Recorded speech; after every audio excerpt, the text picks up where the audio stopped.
नमस्कार प्रिय विद्यार्थियों, आज की क्लास में communication skills and personality development का पूरा क्वेश्चन पेपर लेके आ चुका हूँ। ये बच्चों आपका सिद्धार्थ यूनिवर्सिटी कपिल वस्त्र का आपका क्वेश्चन पेपर है। इसमें से काफ़ी क्वेश्चन आपको परीक्षा में देखने को मिलेंगे। बच्चों 17 मई को आपको पेपर लगा हुआ है सिद्धार्थ विश्वविद्यालय का। ये बच्चों paper BA BSc BCom BSc home science BBA BCA सभी कोर्सों का 6 सेमेस्टर का पेपर 17 मई को लगा हुआ है। तो सभी विद्यार्थी इस क्लास को हमारी देख के जाएंगे। अभी हम इवनिंग में इसकी बच्चों 1 शॉट की भी क्लास करा रहे हैं, तो उसको भी आपको देख के जाना है। इन्हीं 2 क्लासों के माध्यम से आपका पूरा का पूरा पेपर आपका कवर हो जाएगा। तो चलेगा ना ज़्यादा समय गवाते हुए सीधे आज की क्लास के माध्यम से हम BA BSc BCom BBA BCA 6th semester में आपका जो को-करिकुलर कोर्स के तहत आपका जो पेपर होता है communication skills and personality development का, तो इसी के हम टॉप 100 क्वेश्चन करा रहे हैं जो कि परीक्षा की दृष्टि से बहुत ही महत्वपूर्ण साबित होंगे सभी के लिए। चलेगा, पहला क्वेश्चन देखिएगा बच्चों। पहला इसका जो क्वेश्चन है कि गैर मौखिक संचार का एक उदाहरण है। देखो, आपका जो कम्युनिकेशन होता है बच्चों, संचार आपका 2 प्रकार का होता है। संचार आपका 2 प्रकार का होता है। एक होता है वर्बल कम्युनिकेशन। वर्बल मतलब होता है मौखिक संचार, जिसको हिंदी में कहते हैं।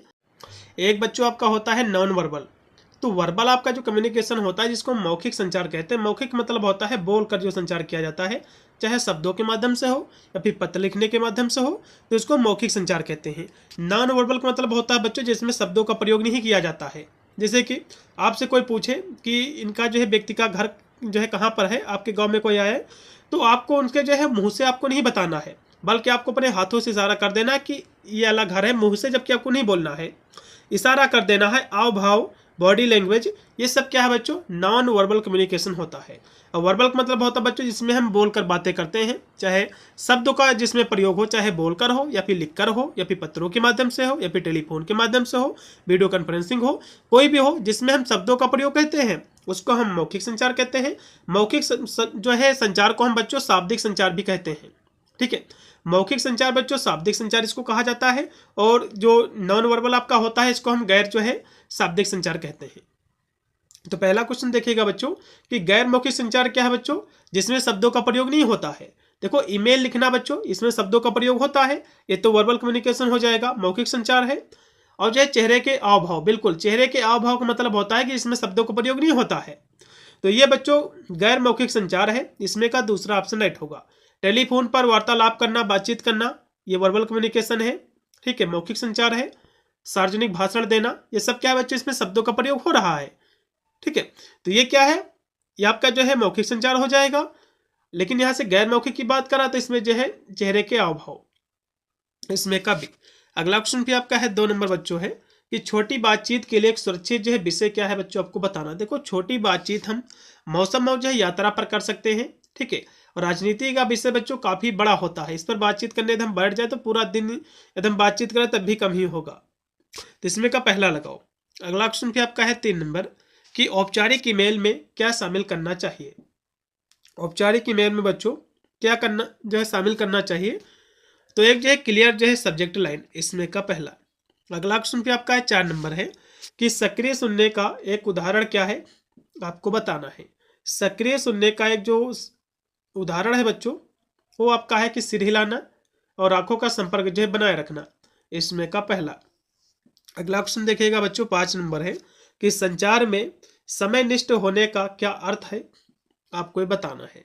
तो इसका बच्चों अर्थ होता है जिम्मेदारी और अनुशासन, इसमें का पहला है। फिर आपका 6 नंबर क्वेश्चन है कि समूह चर्चा में इनमें से कौन से गुण जो है महत्वपूर्ण है, आपको बताना है। तो समूह चर्चा में बच्चों जो महत्वपूर्ण होता है, इमोशनल जो है स्टेबिलिटी होता है, भावात्मक स्थिरता, इसमें का पहला। फिर 7 नंबर क्वेश्चन है कि बायोडेटा में आमतौर पर कितने जो संदर्भ दिए जाते हैं, आपको बताना है। देखो बच्चों, बायोडेटा में जो है जो संदर्भ दिए जाते हैं, 2 संदर्भ आपके दिए जाते हैं, इसमें का पहला ऑप्शन पूर्णतः आपका राइट आपका हो जाएगा। एक बच्चों सामान्य जो कि प्रथा होती है, जबकि इसकी जो है हो सकता हमेशा नहीं होती है, और दूसरा होता है नौकरी के लिए आवेदन करते समय। ठीक है, तो 2 संदर्भ इसके जो है तैयार करना आवश्यक होता है, इसमें का बच्चों लगा दीजिए पहला। अगला क्वेश्चन देखिएगा बच्चों जो कि 8 नंबर क्वेश्चन है कि इंटरव्यू देते समय आपकी वेतन जो है अपेक्षाएं किसमें जो है रहे, तो कहोगे यथार्थवादी में, इसमें का बच्चों सी ऑप्शन पूर्णतः आपका राइट होगा। देखो, आपको जो है इंटरव्यू देते समय वेतन अपेक्षाएं इसमें जो है यथार्थवादी जो होनी चाहिए, इसका अर्थ ये होता है बच्चों की व्यक्ति को अपने अनुभव, योग्यता और उद्योग मानकों, नौकरी के स्थान के आधार पर एक उचित और बाजार दर के अनुरूप राशि की उम्मीद जो है करनी चाहिए। जैसे कि आपकी जो योग्यता है उसी प्रकार आपको सैलरी मिलेगी। ठीक है, अगला क्वेश्चन देखिएगा, 9 नंबर क्वेश्चन है कि सीबी जो है बच्चों किस भाषा में लिखना चाहिए, आपको बताना। सीबी बच्चों जो है औपचारिक भाषा में होनी चाहिए। औपचारिक भाषा बच्चों अब ऐसे भी कर सकते हो, सीबी जो बच्चों एग्जाम में क्वेश्चन बनता है कि सीबी जो है किस भाषा का शब्द है, तो बच्चों लैटिन भाषा का शब्द है पहली बात तो, जिसका अर्थ होता है बच्चों जीवन का जो है विवरण। ठीक है, तो ये औपचारिक भाषा में होनी चाहिए। इसमें का बी है। फिर औपचारिक जो है साक्षात्कार को इस नाम से भी जाना जाता है बच्चों। तो औपचारिक जो साक्षात्कार होता है इसको हम नियोजित साक्षात्कार भी जो है कहते हैं। ठीक है, इसमें का पहला है। फिर आपका 11 नंबर आपका क्वेश्चन की समूह चर्चा में मूल्यांकन के मानदंडों में शामिल है, जिसमें व्यक्तित्व, संचार, नेतृत्व ये सभी इसमें शामिल हैं। इसमें का डी। फिर आपका है 12 नंबर क्वेश्चन है कि रिज्यूम की तुलना में अधिक जो है शैक्षिक उन्मुख है, तो कहोगे क्या है। 12 नंबर क्वेश्चन की यदि हम बात करें तो कहोगे सीबी। ठीक है, रिज्यूम की तुलना में जो सीबी है ये अधिक जो है उन्मुख है। इसमें का सी। फिर आपका 13 नंबर आपका क्वेश्चन है कि करिकुलम विटे जो कि सीबी का बच्चों फुल फॉर्म होता है, ये एक शब्द है। ठीक है, ये लैटिन बच्चों शब्द है, अभी मैंने आपको बताया था। ये जो है लैटिन आपका शब्द है जिसका मतलब होता है जीवन का विवरण। 13 नंबर क्वेश्चन का राइट आपका जो विकल्प आपका बच्चों होगा इसमें का डी ऑप्शन। फिर आपका है 14 नंबर क्वेश्चन की समूह चर्चा को किससे जो है आगे बढ़ाना चाहिए, तो कहोगे सत्यता के साथ। मतलब जो समूह चर्चा आप जब करो तो इसमें जब भी बातें अपनी बोलो तो इसमें सत्यता होनी चाहिए, सच्ची होनी चाहिए। अगला क्वेश्चन आपका 15 नंबर है कि किसी नौकरी की रिक्त के लिए आवेदन करने का आदर्श तरीका एक ऐसा जो है बायोडाटा प्रस्तुत करना है जो बच्चों उस विशिष्ट नौकरी के लिए विशेष रूप में लिखा गया हो, बिल्कुल स्पेशली होना चाहिए। ठीक है, अगला क्वेश्चन भी आपका है 16 नंबर है कि निम्नलिखित में से जो है कौन सा रिज्यूम में शामिल नहीं किया जाना चाहिए, आपको बताना है। तो क्या नहीं इसमें शामिल किया जाना चाहिए बच्चों, तो अतीत में आपके नियोक्ताओं के साथ हुई समस्याओं का विवरण। इसमें का सी। फिर आपका है 17 नंबर क्वेश्चन है कि निम्नलिखित में से जो है कौन सा social media platform professional networking और जॉब हंटिंग के लिए सबसे उपयुक्त है, तो कहोगे लिंक्डइन है। इसमें का सी। फिर आपका है 18 नंबर क्वेश्चन है कि समूह चर्चा में उम्मीदवार को निम्नलिखित में से जो किससे बच्चों बचना चाहिए। मान लो जब ग्रुप डिसीजन आपका होता है, डिस्कशन होता है, तो इसमें आपको जो है तेज बोलने से आपको बच्चों बचना चाहिए, धीरे धीरे आपको भाषण देना चाहिए, बोलना चाहिए। इसमें का पहला 18 का पहला है। फिर 19 नंबर क्वेश्चन की एक उम्मीदवार समूह चर्चा के लिए कैसे जो है तैयार कर सकता है, इसकी कैसी तैयारी कर सकता है आपको बताना है। ठीक है, एक उम्मीदवार समूह चर्चा के लिए कैसे जो तैयारी कर सकता है आपको ये बताना है। तो कहोगे करंट अफेयर पर अपडेट रहे, इसके माध्यम से विभिन्न विषयों पर चर्चा करने का अभ्यास करके भी कर सकता है, अपना खुद का दृष्टिकोण विकसित करके भी, बिल्कुल इसमें का सभी ये सभी दृष्टिकोणों के माध्यम से। फिर आपका 20 नंबर क्वेश्चन कि निम्नलिखित में से जो है कौन सा प्रारूप रिज्यूम में आवश्यक नहीं है, आपको बताना है कौन सा आवश्यक बच्चों नहीं है। ठीक है, तो रिज्यूम के लिए बच्चों फॉर्मेट और लेआउट ये भी आवश्यक है, हेडर भी है, रिज्यूम अनुभाग भी है, लेकिन जो विभिन्न जो टाइप हैं जो कि फ्रंट टाइप हैं स्टाइल, इनको आवश्यकता नहीं है बच्चों। इसमें का डी विभिन्न जो है फंट शैलियों की। रिज्यूम के लिए किस जो है फंट प्रकार की सिफारिश बच्चों की जाती है, तो बच्चों जो ये सभी बच्चों जो कि फंट ये प्रकार है उसी के फंट के, लेकिन जो कि रिज्यूम की बात आए तो एरियल का सबसे ज़्यादा प्रयोग होता है बच्चों। इसमें का सी। अगला क्वेश्चन भी आपका है 22 नंबर कि कौन से प्रश्न उम्मीदवार से किसी चीज़ के बारे में बात करने के लिए पूछते हैं, तो कहोगे ओपन जो है प्रश्न होते हैं, ओपन क्वेश्चन से। फिर 23 नंबर क्वेश्चन है समूह चर्चा के कुछ जो है महत्वपूर्ण गुण शामिल हैं, तो समूह चर्चा के कुछ जो महत्वपूर्ण गुण बच्चों जो शामिल हैं, सक्रिय सुनने में से भी, संचार से भी, आत्मविश्वास में भी, ये सभी में बच्चों इसमें कब लगा दीजिएगा डी। फिर है कि समूह चर्चा में मध्यस्थ की भूमिका क्या होती है, आपको ये बताना है। इसकी जो भूमिका होती है चर्चा को सुगम बनाना, उसका जो है मार्गदर्शन करना। इसमें का बी।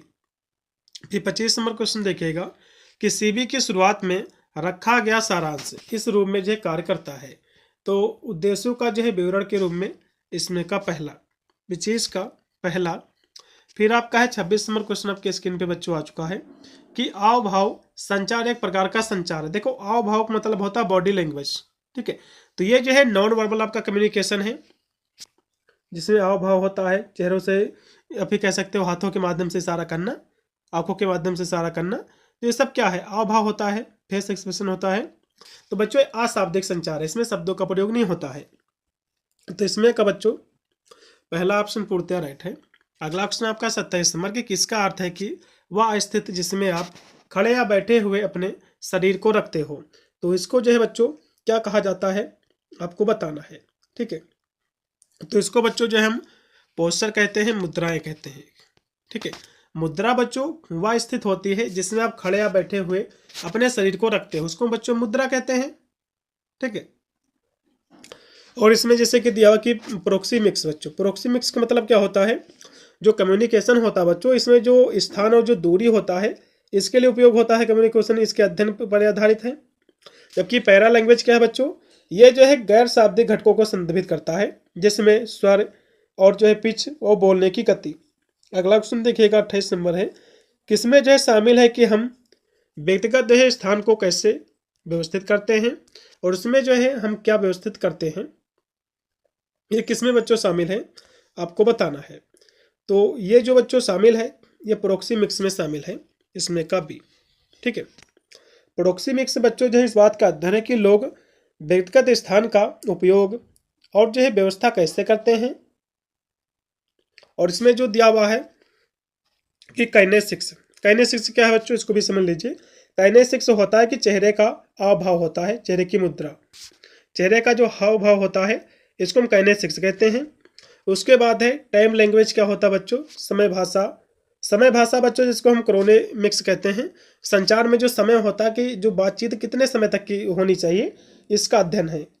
और पैरा लैंग्वेज क्या है अभी मैंने आपको बताया था, इससे तात्पर्य होता है कि पिच, टोन और जैसे जो है संकेत, इसका अध्ययन जो होता है। फिर आपका 29 नंबर क्वेश्चन है कि शरीर की शारीरिक जो गतिविधियों का अध्ययन ये क्या कहलाता है आपको बताना है।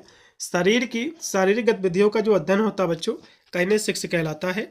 इसमें का पहला है प्रोक्सीमिक्स की हम बात करें।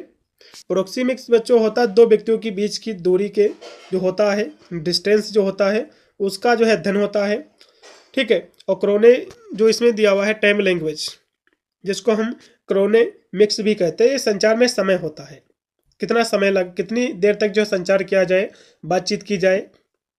पैरा लैंग्वेज क्या है बच्चों, मतलब आवाज़ का लहजा है, ठीक है। अगला ऑप्शन देखिएगा आपका 30 नंबर है कि हम किसी जो है बात को अलग अलग जो है पिच, टोन, आवाज़ के उतार चढ़ाव जैसे धीमे तेज तरीके से कैसे कहते हैं, उसको बच्चों हम क्या कहते हैं, पैरा लैंग्वेज कहते हैं। अभी मैंने आपको बताया कि आवाज़ का लहजा। तो बच्चों 30 का डी ऑप्शन है। फिर देखिएगा 31 नंबर है कि हमारे शरीर के अंग विशेष रूप से बाह्य जैसे कि पैर, हाथ, सिर, इसका अर्थ जो है व्यक्त करते हैं। तो ये क्या बच्चों व्यक्त करते हैं आपको बताना है। तो बच्चों आव भाव जो है व्यक्त करते हैं, शरीर का आव भाव, ठीक है। इसमें का पहला। अगला क्वेश्चन भी आपका 32 नंबर कि स्पर्श के माध्यम से संचार का अध्ययन क्या है आपको बताना है। देखो स्पर्श के माध्यम से जो संचार होता है, छूकर जो संचार होता है, बातचीत होती है, उसको बच्चों हम हैप्टिक्स कहते हैं। ये इस तरह के एग्जाम में क्वेश्चन आपके जरूर बनेंगे, इसको बच्चों हैप्टिक्स कहा जाता है। क्रोनोमिक्स क्या है ये भी मैंने अभी आपको बताया था। ये बच्चों जो है समय के अध्ययन और संचार में इसका उपयोग से संबंधित है। मतलब जो है जो कम्युनिकेशन होता है, जो बातचीत होता है, इसमें टाइम कितना लगता है, कितने टाइम तक होनी चाहिए बातचीत, ये टाइम को उसी का अध्ययन है। प्रोक्सीमिक्स क्या है बच्चों, इसकी हम बात करें तो बच्चों कितनी दूरी है, मतलब जो है मानव स्थान और दूरी के संचार पर पड़ने वाले प्रभाव का अध्ययन होता है, डिस्टेंस का, दूरी का, ठीक है। उसके बाद है लास्ट में जो है बच्चों ये सिमेटिक्स क्या है, ये संकेत और जो है शब्दों के अर्थ के अध्ययन से संबंधित है। अगला क्वेश्चन आपका 33 नंबर है कि निम्नलिखित में से जो है कौन सा कारक व्यक्तिगत व्यवहार को प्रभावित करने का उदाहरण है आपको बताना। तो व्यक्तिगत व्यवहार को बच्चों अनुवांशिकी, पर्यावरण, संस्कृति ये सभी करती है।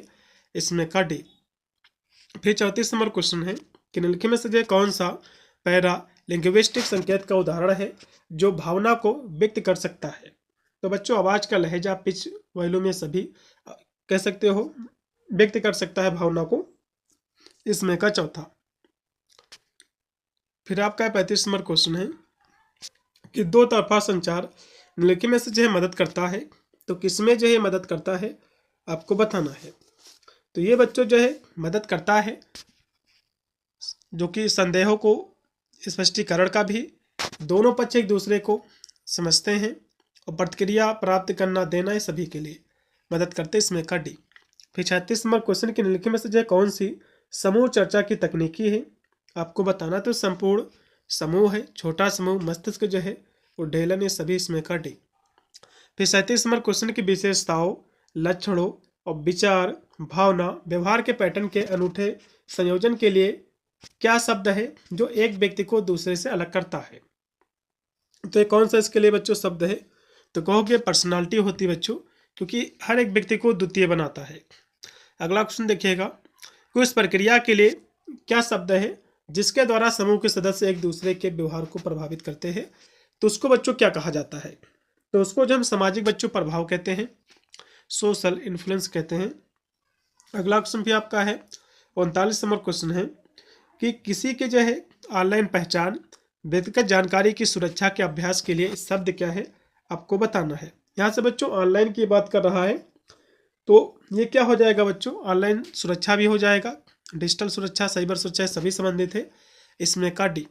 40 नंबर क्वेश्चन है कि मानव व्यवहार के पीछे प्रेरक शक्ति के लिए शब्द क्या है, तो मोटिवेशन है। इसमें का पहला। फिर है कि निम्नलिखित में से जो है कौन सा शारीरिक भाषा का रूप नहीं है, तो चेहरे का भाव ये भी शारीरिक भाषा का रूप है, और चेहरे, आंखों से संपर्क, हाव-भाव ये सभी है, लेकिन जो कि ओरल ये नहीं बच्चों। इसमें का डी। इसमें का 41 का डी। फिर 42 नंबर क्वेश्चन है कि शारीरिक भाषा में नेत्र संपर्क के अध्ययन के लिए क्या शब्द है आपको बताना है। नेत्र की यहाँ से बच्चों बात कर रहा है, तो नेत्र संपर्क के लिए कौन सा जो है शब्द है, तो बच्चों नेत्रों का जो अध्ययन किया जाता है उसको हम ऑक्यूलेसिक्स कहते हैं। क्या कहते हैं उसको बच्चों, हम ऑक्यूलेसिक्स कहते हैं। ठीक है, लेसिक्स कहते हैं। तो इसमें से कोई नहीं होगा बच्चों, लगा दीजिएगा। अगला क्वेश्चन देखिएगा कि निम्नलिखित में से जो है कौन सा तरीका संचार में आसन का उपयोग करने का एक उदाहरण है आपको बताना है। तो कौन सा बच्चों उदाहरण है, तो कहोगे आत्मविश्वास व्यक्त करना, ये भी है, रुचि दिखाना जो है, बोरियत व्यक्त करना, ये सभी इसमें का डी। फिर 44 नंबर क्वेश्चन है कि व्यक्तिगत व्यवहार के मनोवैज्ञानिक कारक है, तो भौतिक सुविधाएं, व्यक्तित्व, आर्थिक स्थितियां, भी आयु। तो इसमें क्या है बच्चों, तो व्यक्तिगत व्यवहार के मनोवैज्ञानिक जो बच्चों कारण आपके हो जाएंगे वो आपका हो जाएगा पर्सनालिटी। इसमें का पहला। फिर आपका 45 नंबर क्वेश्चन कि कोविड-19 महामारी ने सार्वजनिक स्थान पर शारीरिक भाषा को कैसे जो प्रभावित किया है आपको बताना है। तो ये जो है लोगों में शारीरिक दूरी बनाए रखने की अधिक संभावना को, इसमें का बी है। फिर 46 नंबर क्वेश्चन के निम्नलिखित में से जो है कौन सी निष्क्रिय आक्रामक संचार की विशेषता नहीं है। ठीक है, कौन सी विशेषता नहीं है आपको बताना है। तो अप्रत्यक्ष प्रतिरोध, ये भी इसकी विशेषता है। व्यंग्य भी है। खुले तौर पर विवादों का समाधान करना, ये बच्चों इसकी विशेषता नहीं होगी निष्क्रिय आक्रमण की। ठीक है, इसमें का सी। अगला क्वेश्चन फिर आपका 47 नंबर क्वेश्चन है कि कार्यस्थल पर अच्छी नैतिकता का एक उदाहरण क्या है आपको बताना है। तो वह ईमानदारी और जिम्मेदार होना, इसमें का पहला है। फिर 48 नंबर क्वेश्चन कि निर्णय लेने में पहला कदम क्या होता है बच्चों, तो समस्या की पहचान करना। ये क्वेश्चन आपके एग्जाम में 100% फंसेगा। फिर आपका 49 नंबर क्वेश्चन कि समय प्रबंधन क्या है आपको बताना है। समय प्रबंधन जो बच्चों होता है, ये कार्यों की योजना बनाना और उसको प्राथमिकता देना। इसमें का बी है। कि 50 नंबर क्वेश्चन के सोशल मीडिया पर आपको किससे जो बचना चाहिए आपको बताना है। तो आपको बच्चे जो बचना चाहिए व्यक्तिगत विवरण और सार्वजनिक रूप से साझा करने से बचना चाहिए। इसमें का पहला। इसमें का पहला है। फिर आपका 51 नंबर क्वेश्चन की निम्नलिखित में से कौन सी आत्मविश्वासपूर्ण संचार तकनीकी नहीं है आपको ये बताना है। तो कौन सी नहीं है, तो दूसरे व्यक्ति की राय को जो है अनदेखा करना ये नहीं है। और सभी, इसमें का सी। फिर आपका है 52 नंबर क्वेश्चन है कि किसी को पेशेवर रूप में कैसे जो है अभिवादन करना चाहिए, आपको ये बताना है। तो आपको जो है एक दृढ़ हाथ मिलाना चाहिए और आंखों का संपर्क बनाए रखना चाहिए। इसमें का बच्चों पहला है। फिर 53 नंबर क्वेश्चन के समूह चर्चा का उद्देश्य क्या है, आपको बताना है। समूह चर्चा का जो उद्देश्य आपका रहेगा वो रहेगा दूसरे जो है विचार साझा करना होगा। इसमें का बी ऑप्शन। 53 का, ठीक है, इसमें का 53 का बी ऑप्शन पूर्णतः आपका राइट हो जाएगा। विचार साझा करना समूह चर्चा का उद्देश्य ही रहता है। तो समूह चर्चा का बच्चों उद्देश्य क्या होता है, तो विचारों को जो है साझा करना। इसमें का बी है। फिर 54 नंबर क्वेश्चन के एक नेता टीम को कैसे जो है प्रेरित कर सकता है, आपको बताना है। तो कैसे प्रेरित कर सकता है बच्चों, तो कहोगे एक अच्छा जो उदाहरण स्थापित करके, उदाहरण के माध्यम से। इसमें का पहला है। ये 55 नंबर क्वेश्चन की सुनने के कौशल को बेहतर करने का सबसे अच्छा तरीका क्या है, आपको बताना है। तो सबसे अच्छा बच्चा जो तरीका हो जाएगा आंखों का संपर्क बनाए रखना और सिर हिलाना। इसमें का सी। फिर 56 नंबर क्वेश्चन की वर्चुअल मीटिंग में बोलते समय माइक्रोफोन बंद क्यों करना चाहिए, आपको ये बताना है। तो आपको जो है पृष्ठभूमि शोर को कम करने के लिए बच्चों। इसमें का पहला। फिर 57 नंबर क्वेश्चन के गैर मौखिक संचार का एक उदाहरण क्या है, आपको बताना बच्चों। गैर मौखिक संचार जिसमें शब्दों का प्रयोग नहीं होता है, जैसे कि चेहरे का हाव-भाव। इसमें का पहला। फिर है कि समस्या समाधान में पहला कदम क्या होता है बच्चों, तो समस्या की पहचान करना, तभी उसका आप निवारण कर पाओगे। फिर है कि व्यावसायिक संचार का एक मुख्य पहलू क्या है, आपको ये बताना है। तो वो होता है स्पष्टता और जो है पेशेवर रवैया। इसमें का पहला। फिर 60 नंबर क्वेश्चन है कि छोटी बातचीत का उद्देश्य क्या है, आपको बताना है। तो कहोगे संबंध स्थापित करना, बनाना। इसमें का पहला है। फिर है कार्यस्थल के विवादों को संभालने का सबसे अच्छा तरीका क्या है, तो कहोगे चर्चा के माध्यम से मुद्दे को जो हल करना। अगला क्वेश्चन आपका जो कि 62 नंबर की ईमेल लेखन में एक महत्वपूर्ण जो है नियम क्या है, आपको बताना है। तो महत्वपूर्ण आपका नियम हो जाएगा कि स्पष्ट विषय पंक्ति का उपयोग करना। इसमें का पहला है। फिर 63 नंबर क्वेश्चन है कि सक्रिय सुनने की कुंजी क्या है, आपको ये बताना है। ठीक है, सक्रिय सुनने की जो कुंजी आपकी है वो आपका है कि आंखों का संपर्क बनाए रखना और सिर हिलाना। फिर आपका है 64 नंबर क्वेश्चन है कि गैर मौखिक संचार का उदाहरण क्या है बच्चों। गैर मौखिक कह रहा तो चेहरे का हाव भाव हो जाएगा। इसमें का भी। फिर है कि सार्वजनिक भाषण के लिए एक आवश्यक जो कौशल क्या है। इस सार्वजनिक भाषण के लिए आवश्यक जो है बच्चों आत्मविश्वास और स्पष्टता। इसमें का पहला। फिर है पैरा लैंग्वेज क्या है, आपको ये बताना है। 66 नंबर क्वेश्चन बच्चों जो है पैरा लैंग्वेज जो होता है कुछ कहने का तरीका, ना कि क्या जो है कहा गया, कुछ कहने का तरीका है। इसमें का बी। 66 का बी ऑप्शन बच्चों पूर्णतः आपका राइट हो जाएगा। अगला क्वेश्चन भी आपका है 67 नंबर है कि समूह चर्चा में आपको किससे बचना चाहिए बच्चों। तो जो है दूसरों की बात काटने से आपको बचना चाहिए। उनको भी बच्चों जब समूह चर्चा हो रहा है, ग्रुप डिस्कशन हो रहा है, तो सबके जो है बोलने देना चाहिए। इसमें का बी। फिर है कि संचार बाधाओं को कैसे जो है कम किया जा सकता है, तो कहोगे स्पष्ट और सरल भाषा का उपयोग करके। इसमें का पहला। फिर आपको 69 नंबर क्वेश्चन की प्रभावी संचार में मुख्य बाधा क्या है, आपको बताना है। प्रभावी संचार में मुख्य जो बाधा है भाषा में अंतर का है। फिर 70 नंबर है एक महत्वपूर्ण जो है पेशेवर शिष्टाचार नियम क्या है, आपको ये बताना है। तो वो आपका हो जाएगा समयनिष्ठ होना। ठीक है, अगला क्वेश्चन फिर आपका 71 नंबर है कि बातचीत के दौरान हाथ मोड़ना ये क्या जो है दर्शाता है, तो कहोगे जो है ये जो है रक्षात्मकता या जो है प्रतिरोध को। इसमें का पहला है। फिर है कि व्यवसायिक जो है शिष्टाचार क्यों महत्वपूर्ण है, तो कहोगे जो है एक पेशेवर छवि बनाने के लिए। अगला भी 73 नंबर क्वेश्चन की एक जो है अच्छे नेता की सबसे महत्वपूर्ण विशेषता क्या है, आपको ये बताना है। तो वो है प्रभावी संचार। इसमें का पहला। फिर कि सोशल मीडिया पर आपको क्या पोस्ट करने से बचना चाहिए। ठीक है, तो व्यक्तिगत जानकारी आपको पोस्ट करने से बचना चाहिए। इसमें का पहला है। फिर कि सफल टीम वर्क की कुंजी क्या है, आपको ये बताना है, तो कहोगे सहयोग और जो है संचार। अगला आपका 76 नंबर क्वेश्चन है कि व्यक्तित्व का अर्थ क्या है, आपको ये बताना है, तो कहोगे व्यक्ति का चरित्र और जो है व्यवहार है।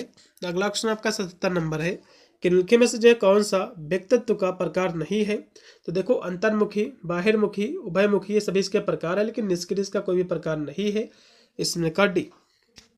अगला देखिएगा बच्चों कि सफलता के लिए पोशाक का क्या अर्थ होता है, आपको ये बताना है, तो कहोगे अवसर के अनुकूल कपड़े पहनना। फिर आपका है 79 नंबर क्वेश्चन है कि मौखिक स्वच्छता क्यों महत्वपूर्ण है बच्चों, तो मुंह की दुर्गंध रोकती है, ये आत्मविश्वास बढ़ाती है, संपूर्ण शरीर को जो है स्वस्थ रखती है, बिल्कुल इसमें का डी।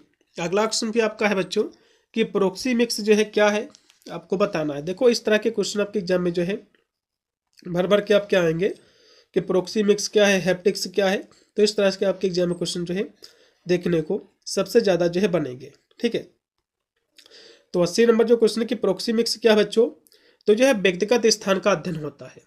ठीक है, स्पेस का अध्ययन होता है, अब ऐसे समझ सकते हो। इसमें का पहला। फिर एक निम्नलिखित में से जो है कौन सा शरीर की भाषा का प्रकार नहीं है, तो देखो सरकार जो शरीर की भाषा का प्रकार बच्चों हैप्टिक्स भी है, कैनेसिक्स भी है, क्रोमैटिक्स भी है, लेकिन जो है प्रवाह बच्चों नहीं है। अब हैप्टिक्स जैसे कि दिया हुआ है, हैप्टिक्स बच्चों जो होता है स्पर्श के माध्यम से संचार, जो छू कर किया जाता है स्पर्श के माध्यम से। और काइनेसिक्स क्या है बच्चों, काइनेसिक्स होता है कि शरीर की गति, जैसे कि शारीरिक हाव, चेहरे का भाव, मुद्रा के माध्यम से संचारित किया जाता है। हैप्टिक्स क्या है बच्चों, हाँ हैप्टिक्स नहीं बच्चों, क्रोमैटिक्स क्या है, क्रोमैटिक्स ये क्या है बच्चों, समय के उपयोग के माध्यम से संचार का अध्ययन, मतलब जो है टाइम का अध्ययन होता है, मतलब जो कितने समय तक जो है संचार किया जाए। अगला क्वेश्चन देखिएगा, एक अच्छे नेता की सबसे महत्वपूर्ण विशेषता क्या होती है, आपको बताना है। तो इसकी विशेषता होता है प्रभावी जो है संचार, इसमें का बी है। फिर है कि भावात्मक बुद्धिमत्ता क्या है, आपको बताना है। तो भावात्मक बुद्धिमत्ता जो है बच्चों 83 की बात करें तो भावनाओं को समझने, प्रबंधित करने की क्षमता। अगला क्वेश्चन का है 84 नंबर कि निम्नलिखित में से जो है कौन सा भावात्मक बुद्धिमत्ता का घटक नहीं है, आपको बताना है। तो आत्म जागरूकता ये भी इसका घटक है बच्चों, सहानुभूति भी, आत्मनियंत्रण भी है, लेकिन भावात्मक दमन इसका कोई भी बच्चों घटक नहीं है, इसमें का सी। अगला क्वेश्चन आपका है कि समस्या समाधान में पहला कदम क्या होता है, तो समस्या की पहचान करना। फिर है कि साक्षात्कार से पहले आपको क्या जो है शोध करना चाहिए, तो आपको जो शोध करना चाहिए बच्चों कंपनी का विवरण जो है नौकरी की भूमिका का, 86 का पहला है। फिर 87 नंबर क्वेश्चन है कि टीम वर्क को प्रोत्साहित करने में एक अच्छे नेता की क्या मुख्य विशेषता क्या है, आपको ये बताना है। इसकी विशेषता हो जाएगी खुले संचार को बढ़ावा देना। अगला भी आपका 88 नंबर क्वेश्चन कि व्यक्तिगत जो है संवारने का एक मूलभूत हिस्सा क्या है, आपको ये बताना है। तो इसका जो एक मूलभूत जो हिस्सा आपका हो जाएगा स्वच्छता जो है बनाए रखना, इसमें का पहला। फिर देखिएगा कि पेशेवर शिष्टाचार क्यों महत्वपूर्ण है, तो कहोगे एक सम्मानजनक कार्य वातावरण जो बनाने के लिए, इसमें का पहला है। फिर है कि समय प्रबंधन का एक प्रभावी तरीका क्या है, 90 नंबर क्वेश्चन की बात करें तो कार्यों को प्राथमिकता देने के लिए, इसमें का पहला। फिर है कि व्यक्तिगत जो है संवारना क्यों महत्वपूर्ण है, 91 की हम बात करें तो यह जो आत्मविश्वास को जो है बढ़ाता है, इसमें का पहला। फिर आपका 92 नंबर क्वेश्चन है कि मंच पर डर को प्रबंधित करने का सबसे प्रभावी तरीका क्या है, आपको बताना है। तो कहोगे गहरी सांस लेना, तैयारी का अभ्यास करना, इसमें का भी। फिर है कि प्रभावी सार्वजनिक भाषण के लिए निम्नलिखित में से कौन सा आवश्यक है, आपको बताना है। तो इसके लिए बच्चों जो आवश्यक है हाव भाव, आवाज़ के जो है उतार चढ़ाव का उपयोग, इसमें का भी। फिर आपका है 94 है कि मौखिक संचार क्या है। मौखिक का मतलब होता है इसमें शब्दों का प्रयोग होता है बच्चों, तो बोलना और जो लिखना, इसमें का पहला। फिर देखिएगा कि गैर मौखिक संचार क्या है बच्चों, शारीरिक भाषा है, चेहरे का हाव भाव भी है, आंखों का संपर्क है, सभी है, इसमें का डी। संचार के एक सामान्य बच्चों बाधा क्या है, तो शोर और जो है विकर्षण है, इसमें का बी है। फिर 97 की आत्मविश्वासपूर्ण संचार क्या है, आपको ये बताना है। आत्मविश्वासपूर्ण जो संचार है आत्मविश्वास के साथ विचार व्यक्त करना, दूसरों का सम्मान करना, इसमें का पहला है। फिर 98 के ईमेल लेखन में एक महत्वपूर्ण नियम क्या है, आपको बताना है। तो ये आपका जो नियम है स्पष्ट विषय पंक्ति का उपयोग करना, इसमें का पहला है। छोटी बातचीत का उद्देश्य क्या है आपको बताना है। तो सार्थकपूर्ण बातचीत में संलग्न होना, इसमें का बी है। फिर लास्ट में आपका 100 नंबर क्वेश्चन है कि पेशेवर माहौल में संचार का सबसे अच्छा तरीका क्या है आपको बताना है। तो स्पष्ट और जो है सम्मानजनक भाषा का उपयोग करना, इसमें का पहला। तो ये थे बच्चों आपके 100 क्वेश्चन जो कि मैंने आपको करा दिए हैं। और जिन भी विश्वविद्यालय का पेपर हो जाएगा तो सभी विद्यार्थी अपना पेपर जो है इस नंबर पर मुझे भेज देना, मैं उसकी जो है आंसर की करा दूंगा। 8173840090 ये मेरा व्हाट्सअप नंबर है, इस पर आपको अपना पेपर आपको भेज देना है। और इसकी बहुत सारी मैंने क्लासें करा रखी हैं बच्चों, वीडियो के डिस्क्रिप्शन आपको प्लेलिस्ट का आपको लिंक मिलेगा, आप जाकर के इसकी क्लासें देख सकते हैं, अपने विश्वविद्यालय का पेपर भी देख सकते हैं जो कि पिछले साल मैंने सारी आंसर की जो है करा रखी हैं। मिलता है वीडियो के लिए, तब तक सभी को thank you for watching this video.